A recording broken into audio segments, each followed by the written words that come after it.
Hoy veréis que el programa tiene algo en torno a las condiciones extremas, ya sea por las cuevas o por los microorganismos que hay en ambientes extraños o por las expediciones a la Antártida o la vida que puede haber en chicles que están en la calle.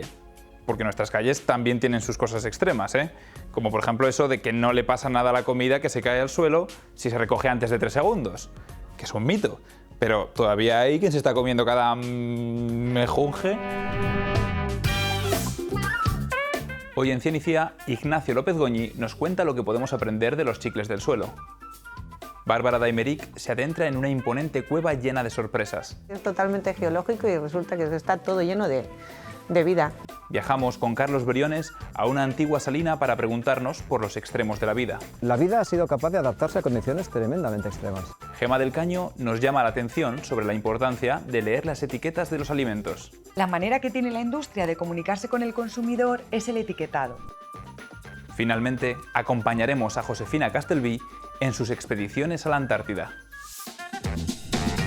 Pues este es nuestro mejunje de secciones de hoy. No esperes ni 3 segundos para consumirlo.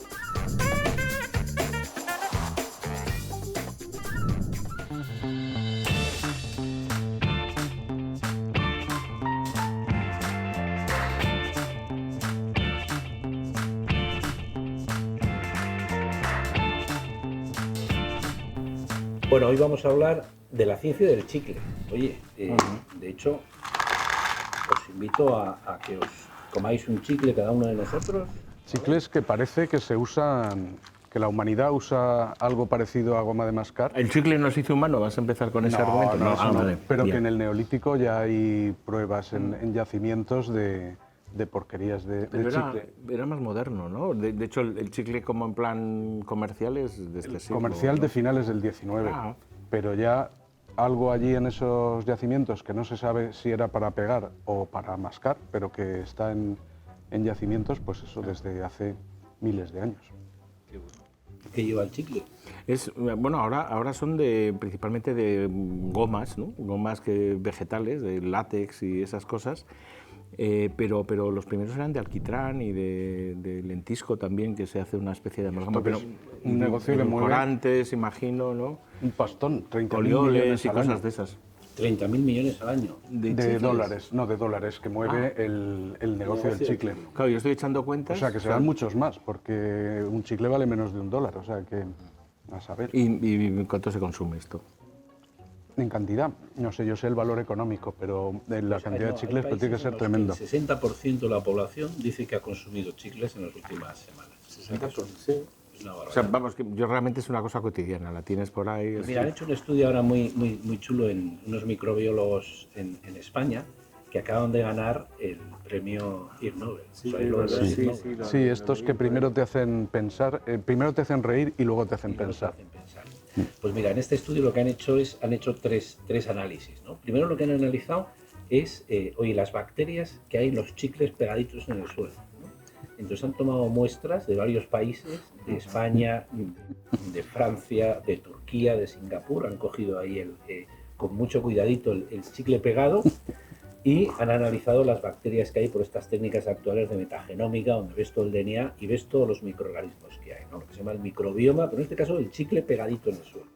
Claro, yo me imagino la propuesta para que me financien esta investigación, ¿no? Claro, de ahí viene el premio Ig Nobel. Sí, El claro. Nobel, ¿no? Sí, Porque sí. claro, te dices, voy a hacer esto. Bueno, pero ahí lo que han estudiado es, han visto todos los microbios que hay, todas las bacterias, han visto que hay cientos de bacterias y que son sobre todo bacterias ambientales, que era lo que podíamos esperar. ¿Y hay diferencia? ¿Las francesas llevan boina o algo así, no? El chicle francés pegado en el suelo no se diferencia. Y del las español, propias, quiero decir, porque en la boca es un sitio donde tenemos muchas bacterias, ¿no? Esto lo que han hecho, la otra parte del estudio era estudiar los microorganismos a lo largo del tiempo. Entonces, esto lo que han hecho es, han tenido a una chica mascando chicle, varios chicles, y entonces han cogido, el control es el tiempo cero, es decir, mascas el chicle y miras las bacterias que hay. Y el resto de chicles los han ido pegando en el suelo y cada semana los cogían y iban analizando las bacterias. Entonces ven la curva de distribución de la población microbiana a lo largo del tiempo. Entonces, al principio, sobre todo, son bacterias orales de la boca. y después, con el tiempo, se van siendo sustituidas por esas bacterias ambientales. Del suelo y Del suelo y sí, del ambiente, etcétera. Pero luego lo más interesante de todo este estudio, que por eso es lo que nos has dicho de primero Te hacen reír. pero luego me hacen pensar, es que han analizado esas bacterias del chicle, cómo degradan el propio chicle, ¿no?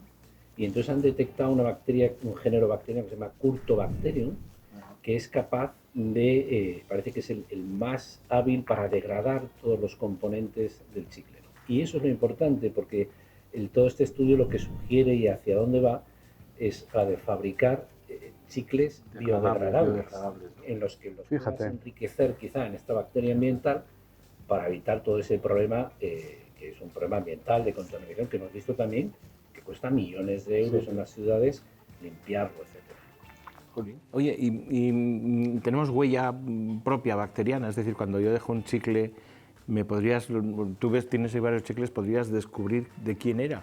Claro, como los primeros, si está, digamos, si no ha pasado mucho tiempo, exacto, y lo analizamos, se correlacionará con las bacterias que tú tienes en la boca, ¿no?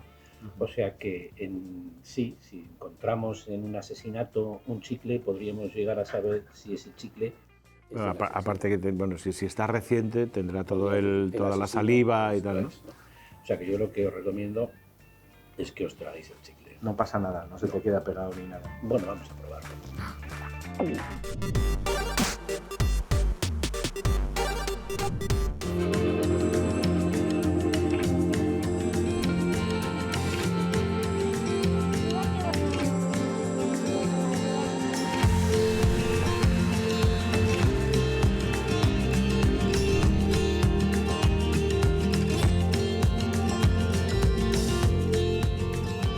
Jolín, qué pasada esto. Ya, es muy chulo. Qué preciosidad. Bueno, os voy a explicar un poquito dónde estamos, ¿vale? Vale. Fijaros. Bueno, estamos en el Monumento Natural de Ojo Guareña. Es una de las cavidades más grandes de toda España. ¿Sabes cuántos kilómetros tiene? No. ¿Cuántos se han cartografiado? 110. 110 serio? kilómetros. Sí, y todo esto lo ha hecho el agua. ¿Estáis dando cuenta que nos está cayendo agua por todos los lados? Sí. Por aquí, ¿eh? ¿Has visto? Mira, mira, mira. Parece que está lloviendo. Está lloviendo. Pues no, lo que pasa es que esto está hecho de un material que es carbonato de calcio. ¡Uy! Y el carbonato de calcio es poroso. Y gracias al agua que va a caer de la lluvia, que tiene algo de acidez, se va rompiendo la roca y con el paso del agua a través de la piedra, bueno, pues se va estallando y con los ríos subterráneos van habiendo todas estas galerías. ¿Y cómo de fuerte tiene que ir el agua para...? Pues no necesariamente muy fuerte. Los ríos grandes excavan grandes galerías, pero las gotitas de agua, como estas, pues van haciendo su camino y van haciendo estas preciosidades. ¿Y cuántos años se tarda más o menos? Pues millones de años, millones de años. Estamos hablando de que esto tiene más o menos entre unos 85 millones de años, fijaros. ¿Tantos? Sí, esto es lo que ha tardado Ojo Guareña en construirse. Y bueno, no estáis viendo ahora, pero si os dais la vuelta para atrás, si giráis para allá, allí hay distintos espelotemas, distintas formaciones que se ha hecho, bueno, pues gracias a eso, que el carbonato de calcio se ha ido disolviendo y se va quedando por las paredes. ¿Veis que son cascadas? Como cascadas? Bueno, pues esas Sí, cascadas... parecen como cascadas. Eso es, eso se llama coladas, ¿vale? Pero fijaros, mira, yo tengo aquí un trocito de esto. ¡Una estalactita! Es ¡Qué chula! Una estalactita, ¿habéis visto? Esto es lo que estaba colgado así en el techo y ¿veis qué tiene por centro? Hueco. Es hueco como Poroso. Poroso. Claro, ¿y por qué será? Porque ¿qué irá por aquí? El agua. El agua. ¡Uy! El agua va cayendo, ¿eh? Y se van formando estas preciosidades, bueno, pues por precipitación. Igual que caen aquí y se forman, cuando cae la gota hacia abajo, se forman otro tipo de Y formaciones. esas porque son muy pequeñas, pero creo que se pueden llegar hasta 70 metros. 70 metros. 70 metros tienen las más grandes del mundo, que están en una cueva en Vietnam. Y otra cosa, esto suena, ¿no? Sí, cuando estuvimos Es verdad, estuvimos excavando. Ah, que aquí erais más pequeñitas, pero ¿os acordáis aquí? Esto es un yacimiento arqueológico que las cuevas, fuera parte de la espectacularidad que tienen a nivel geológico, pues son sitios en los que ha vivido la humanidad durante, bueno, pues muchos años. Y lo que Es verdad, había tibias y muchas cosas. Oye, ¿os parece que entremos un poco? ¡Sí, qué chuli! Vale, genial. Pues venga, vamos. Acordaos. Vale. Vamos a encender Tendemos los frontales. Cuidadín con los tobillos. Venga.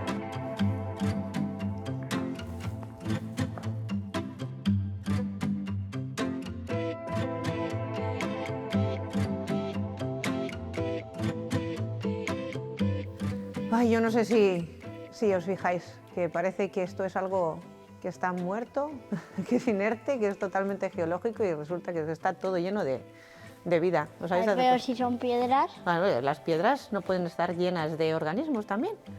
bueno, Bueno, pues ¿y qué tenemos ahí abajo, por ejemplo? ¿No os habéis dado cuenta de esto?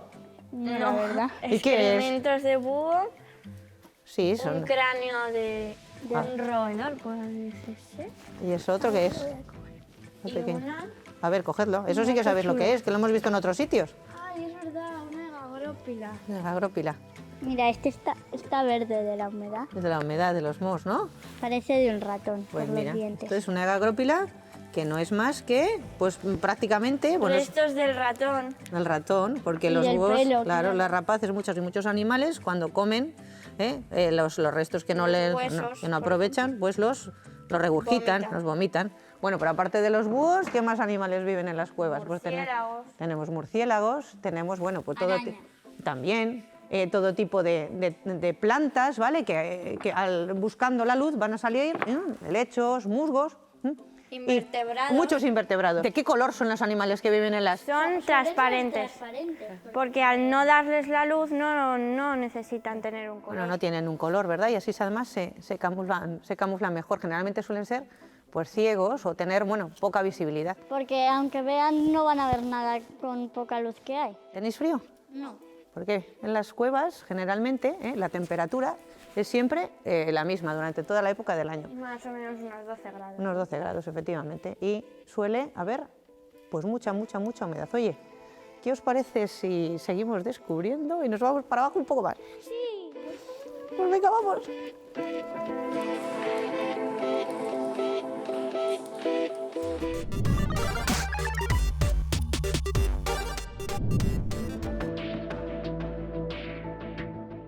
Carlos, yo no sé cómo aguantas sin gorro con este frío extremo. Porque soy de Burgos. Estamos en Burgos en un día en el que está demostrando su fama. Bueno, la verdad es que sí, pero a eso veníamos. Y venimos a Poza de la Sal. Pero... La tierra de Félix Rodríguez de la Fuente. nada Exactamente. menos. Pero ¿cuál es la gran pregunta que nos vamos a plantear hoy? Pues fíjate, Sam, hemos venido hoy a Poza de la Sal porque vamos a hablar de sal. Y no solo de sal, sino de las variables físico-químicas en las cuales podemos encontrar vida. Es decir, en el fondo, ¿cuáles son los límites de la vida?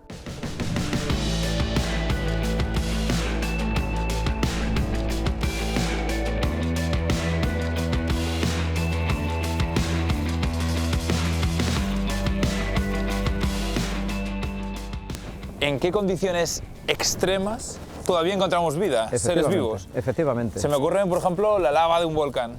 Eso es demasiado. ¿Demasiado? Demasiado. ¿Cuál sería otro paso Bueno, más tenemos normal? que tener al menos agua líquida, eso es fundamental para la vida, y a partir de ahí, casi cualquier parámetro que quieras variar, físico o químico, te vale. Por ejemplo, alta temperatura, baja temperatura, alta salinidad, alto pH, es decir, condiciones muy básicas, bajo pH, es decir, condiciones muy ácidas, mucha radiación, mucha presión.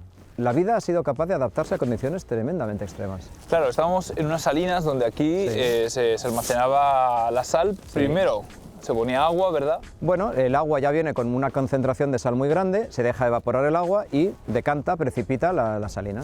Y de ahí se recoge la sal. Eso Me estás es. diciendo que hay seres vivos que podían vivir en esa sal. ¿Qué tipo de seres vivos son estos? Felices y contentos. Yo hice mi tesis doctoral con uno de los microorganismos, por eso me gustan tanto las salinas, que crecen, en este caso, en mi tesis trabajé en las salinas de Santa Pola, en Alicante, pero en el fondo son arqueas halófilas extremas, un tipo de microorganismos que han adaptado su metabolismo para vivir felices y contentas en concentraciones de sal que pueden ser hasta de 300 gramos de sal por litro, imagínate lo que es eso. Y dentro de estos seres vivos, ¿cuáles son los récords de habitabilidad, digamos? Sí, ¿no? Lo que marcan los límites hoy en día.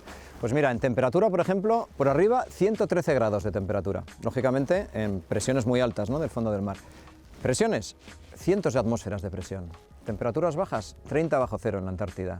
pHs bajos, 0,5. Eso es un pH más bajo que el ácido sulfúrico. pHs altos, pH 13, como sosa cáustica prácticamente. ¿Qué decirte? Niveles de radiación, por ejemplo, en los desiertos en los que nunca o prácticamente nunca llueve, como puede ser Atacama, niveles de radiación 10-20 veces mayores que en cualquier otro sitio. Claro, y estos extremos se pueden dar quizá en otros mundos más allá de la Tierra, ¿no? Eso es lo interesante, porque fíjate, en otros planetas, en otros satélites, las condiciones son realmente extremas. Lo que aprendemos de la capacidad de adaptación que tiene la vida en nuestro planeta nos permite realmente pensar en la existencia de otros organismos allá afuera. Incluso en ciertas condiciones extremas, precisamente, ¿no? Realmente extremas. ¿Tú tienes algún ambiente o algún tipo de ser de estos que viven en estos ambientes favorito? Pues mira, a mí me gusta mucho las salinas, como te decía, por eso estamos aquí. Me gusta mucho, no he trabajado con ellos, pero los organismos que viven en el agua de refrigeración de los reactores nucleares, que aguantan 30.000 veces más de radiación de la que nos matarían a ti y a mí. Y me gusta mucho el río Tinto. En el río Tinto hemos investigado mucho, tanto en las aguas como en el subsuelo, y es un río de 90 kilómetros, de pH 2, es decir, tremendamente ácido, de color rojo, porque hay muchos metales en disolución en esas aguas, y ahí hay una enorme diversidad de seres vivos, microorganismos que están felices y contentos. Vamos, que estos seres pueden llegar a unos extremos de rareza increíbles. Son muy raros. Hay microorganismos que viven en todas las condiciones que te puedas imaginar. Pero piensa una cosa, Samuel, para ellos, los extremos, somos nosotros. Nosotros somos los raros para ellos, ¿verdad? ¿A que sí? Porque vivimos en unas condiciones normalitas, extremas para ellos.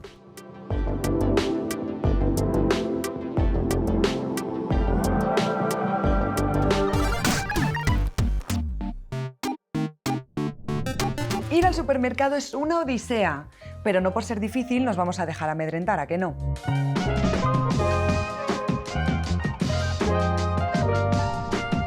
La manera que tiene la industria de comunicarse con el consumidor es el etiquetado. Pero no es sencillo de interpretar y con frecuencia nos confunden con letras grandes lo que no quieren que veamos en las letras pequeñas. ¿En qué deberíamos fijarnos de verdad en las etiquetas? Hoy vamos a recordar 10 pasos. Primero, identifica el alimento que estás comprando. Parece de perogrullo, ¿verdad? Pues no lo es. Si lees garbanzos, espinacas y más cosas, pero lo que ves en el producto son garbanzos y espinacas, vas bien.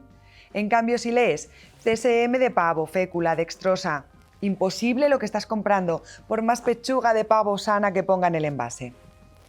2. Fíjate en el orden de los ingredientes. Van de más a menos porcentaje, es decir, los que se encuentran al principio son los que tienen mayor cantidad. Fíjate en que los que representan el producto están en los primeros puestos. 3. No pasa nada con los aditivos, la clave está en el producto. Una crema de cacao sin aditivos no es un producto de elección por más natural que digan que es. Y unas legumbres en conserva serán perfectas aunque tengan aditivos. Todos los aditivos son seguros, aunque no todos son necesarios. Los edulcorantes, por ejemplo, enmascaran el sabor de los alimentos. En cambio, los conservantes son fundamentales. Pueden ir con el nombre raro o con la letra E y un código. Eso será que está regulado y autorizado. 4. Mira las calorías, pero tampoco te vuelvas loco. Un aguacate o unas nueces tienen muchas calorías y son perfectas. Lo imprescindible es que el alimento sea correcto. Además, vienen expresadas por 100 gramos en el panel nutricional para poder comparar unos productos con otros, pero eso no tiene por qué ser la ración que vas a comer. ¡Ojo con eso! Con los zumos, por ejemplo, un vaso es el doble de lo que pone en ese panel nutricional y ya sabemos que esto es azúcar libre. 5. Mira el azúcar. En la tabla nutricional pone hidratos de carbono, de los cuales azúcares, pero podemos tener azúcar intrínseco en el alimento como en el yogur y que aparezca en la tabla. Para saber si hay azúcar añadido, hay que leer primero la lista de ingredientes para ver si hay azúcar y después la tabla nutricional. Y si miras el azúcar, comprueba también la sal. Más de 1 gramo por cada 100 gramos ya es bastante. Hay que consumir 5 gramos al día y en España consumimos más del doble, pero es que el problema es que el 75% viene de estos alimentos procesados. 7. Si hay alérgicos en casa, ya saben que revisar la lista de ingredientes es básico. Hay 14 alérgenos de declaración obligatoria que llevarán una forma destacada respecto a los demás ingredientes, en mayúscula, en negrita. En el caso de las trazas se llama etiquetado precautorio. Eso no significa que el alérgeno esté presente, sino que puede haberlo. Dependiendo de la alergia y la sensibilidad, cada uno decide. Lo habitual es que la industria haga grandes esfuerzos con este tema. 8. Fecha de caducidad y lote. Caducidad o consumo preferente. Eso hay que revisarlo bien, que no es lo mismo. Y, por supuesto, siempre adquirir productos con lote. Si compramos a granel, serán los responsables del comercio los que tendrán esa información. 9. Modo de conservación y modo de empleo. No todo tiene que conservarse igual y no todo se va a usar igual. Ponemos esa información para que el producto mantenga el mayor tiempo posible las mejores condiciones. Y 10. Prioriza los productos sin etiquetas. De eso tiene que estar llena nuestra cesta de la compra. En definitiva, tú elige lo que quieras, pero lo importante es que sepas lo que compras.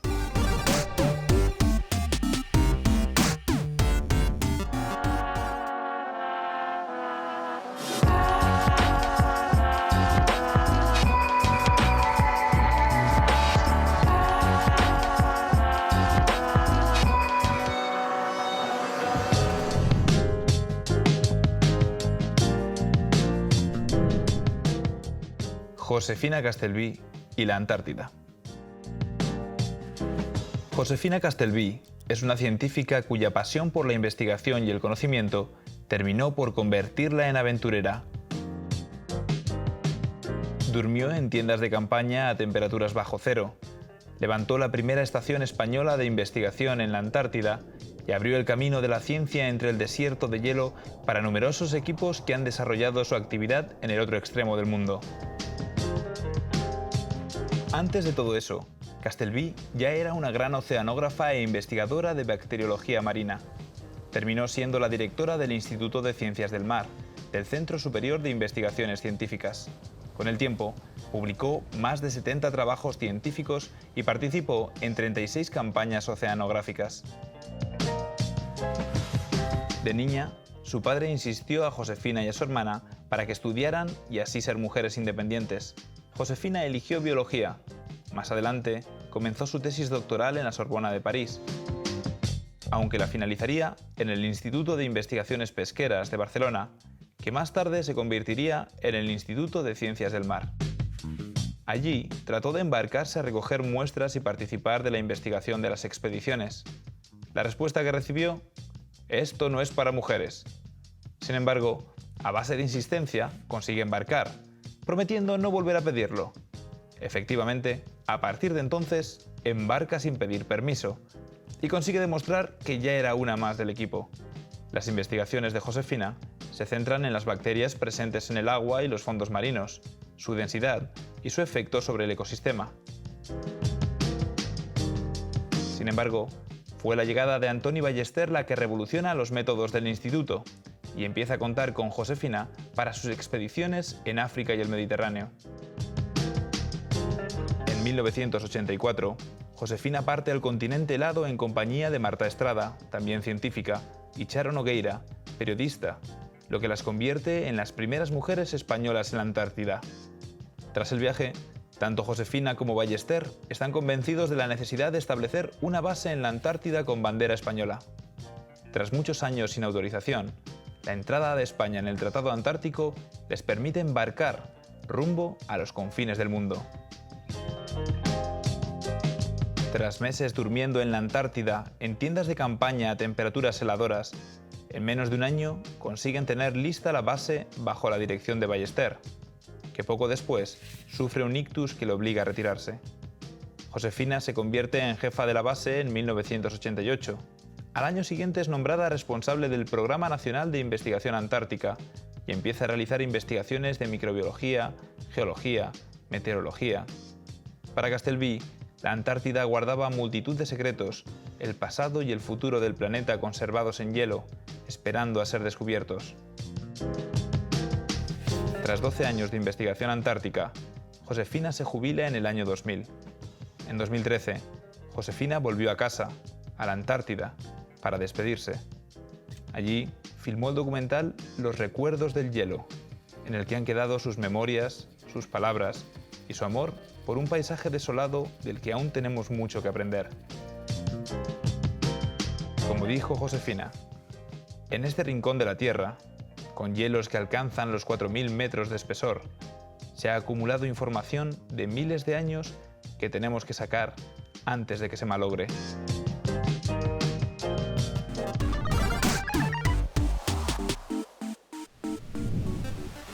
De los extremos de la vida a los extremos del planeta, también hemos llegado al extremo final de este programa, que aquí termina por hoy.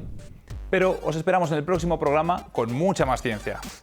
Bueno, o en realidad de cantidad más o menos la misma, pero al menos con otros temas.